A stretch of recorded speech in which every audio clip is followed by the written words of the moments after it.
Bad Ideas Production, and today we're going to talk about a severely underrated horror film. And as the title has already spoiled for it, it is Dead Silence. While rewatching this movie for the upteen time, I thought, why is this movie barely spoken about in today's zeitgeist of great horror films? And furthermore, why is it even seen as a bad horror movie? A movie that is disliked and forgotten about throughout the years.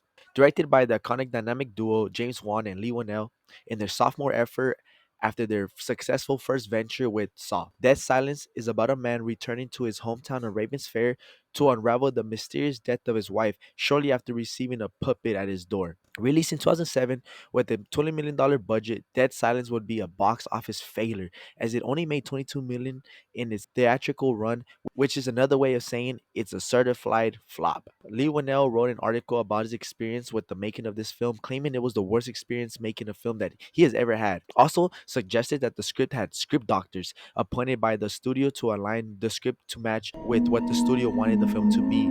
And because of this, he wasn't able to make the movie that he wanted. There's too many studio interference. This was the beginning of the issues that would plague this film, even during the production, and worst of all, the post production. Behind the scenes drama only increased, and neither the studio or the creative duo could come to agreements, which led to Universal Studios lending no promotional help, which, well, unequivocally was the film's demise in the box office. How you gonna have a movie that sells well if there's no advertisement for it? It's a shame that the studio ruined what could have been an even better product from being released.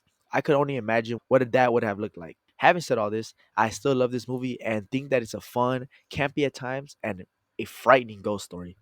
No matter how bad the circumstances, you can't deny James Wan's talent. He knows how to direct a scary movie as he was able to craft a atmospheric, classic horror film bathed in dread. All this is attributed to what would become a reoccurrence in his other films, his use of a horror mascot, and in this case, is the slappy inspired ventriloquist dummy, Billy. Now, Mary Shaw is very frightening in her own right, but maybe because of my love for Goosebumps, Billy just scares me a bit more since it's like a twisted version of that goosebump episode. I love that an urban legend is at the root of the horror in this film because we can all point to an urban legend that is famous in our own town, city, or state that as a kid scared us. It's something that hits close to home, and I wish more movies worked that angle.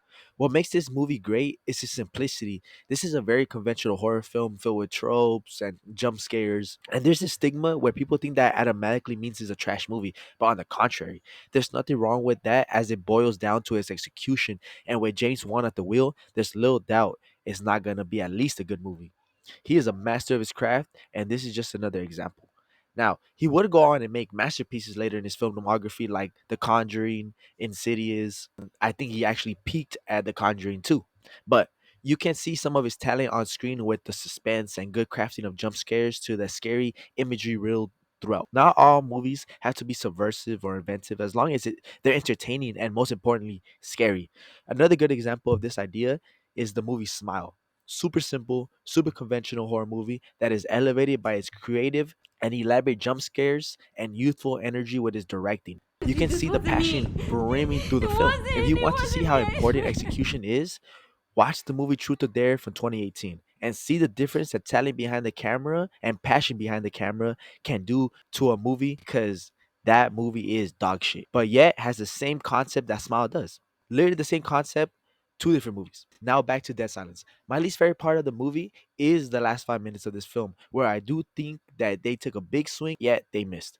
I'm not the biggest fan of the ending, as it just felt out of place, and the editing is so jarring and it just killed the scene for me. The editing reminds me of the last scene or just a lot of scenes from their first movie Saw, but that style just wasn't necessary. It just felt out of place in this film. But hands down, what I really love about this film is the score.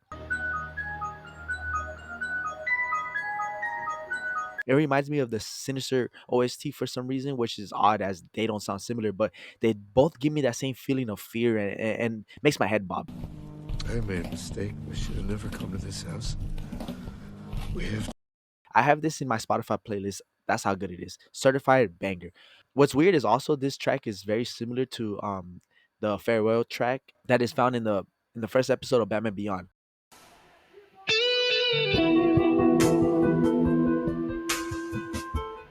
Luckily nowadays there is a cult following for this film as I'm starting to see more and more YouTubers make video essays in a positive light towards this movie. But I have been a fan for this for many, many years, and it's been in my Halloween rotation for the last decade at least. I'm happy to see all the support for this movie that I really enjoyed, despite its shortcomings, as the movie is greater than the sum of its parts. Do yourself a favor and rewatch Dead Silence this coming Halloween. Better Days production.